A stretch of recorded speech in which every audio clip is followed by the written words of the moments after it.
mon coin atelier qui fait pas plus de 3 mètres carrés. Où je puis me ressourcer. Voilà. C'est votre univers ici. Voilà, c'est mon ambiance. Dès l'âge de 8 ans, vous dessiniez déjà, et c'était dans les Flandres. Oui, quand j'étais puni dans la véranda, je dessinais paysages au stylo et le moulin de Stenwald. Voilà, d'où le goût pour le stylo aussi dans mes croquis. Vous avez été donc très inspiré par les impressionnistes, par l'art de la Renaissance, vous m'avez dit. Aussi, oui, entre autres, l'art florentin de la Renaissance, Michel-Ange, Léonard de Vinci, toujours pour le coup de crayon et la petite correspondance qu'il y a aussi avec la sérigraphie dans les trames, l'orientation des trames pour obtenir des contrastes plus ou moins denses. Oui, parce qu'il faut dire que votre métier, lui, s'exerce dans les arts graphiques. Vous vous sentez bien dans la nature et ça se ressent sur vos toiles.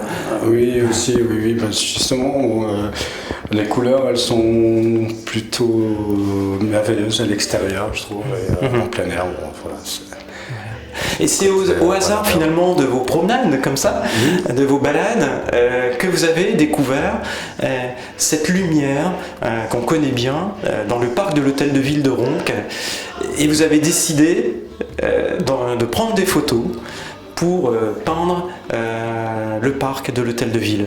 Voilà, c'est ça, mais en fin mai, début juin, période de printemps, où je trouve que les couleurs sont les plus expérimentales et les plus expressives à cette période-là. Vous utilisez la technique du couteau, je crois, pour ce type de peinture. C'est mon outil, justement, ça permet d'apporter une densité, à la fois à la couleur, à la matière. Oui, et puis bon, modelage, de la structure et moins de complexité pour les contrastes. Ce sont des toiles de caractère.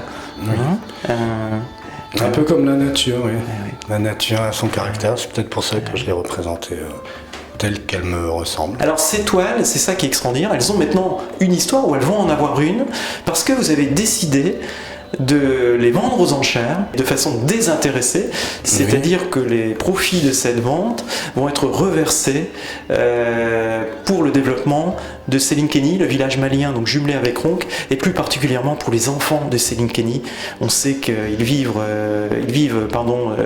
des difficultés en classe, ils sont plus d'une centaine par classe dans le premier cycle, ce sont des conditions extrêmement difficiles, et vous souhaitez depuis un bon moment maintenant venir en aide aux enfants en difficulté. Oui, voilà, depuis l'âge de 10 ans où moi-même j'ai été, on va dire, isolé de mes deux parents et où j'ai souhaité justement porter mon soutien avec mes peintures, mes dessins à partir de cet âge-là, de 10 ans. Donc cette entité s'est développée depuis et je l'ai travaillée uniquement pour ce don-là.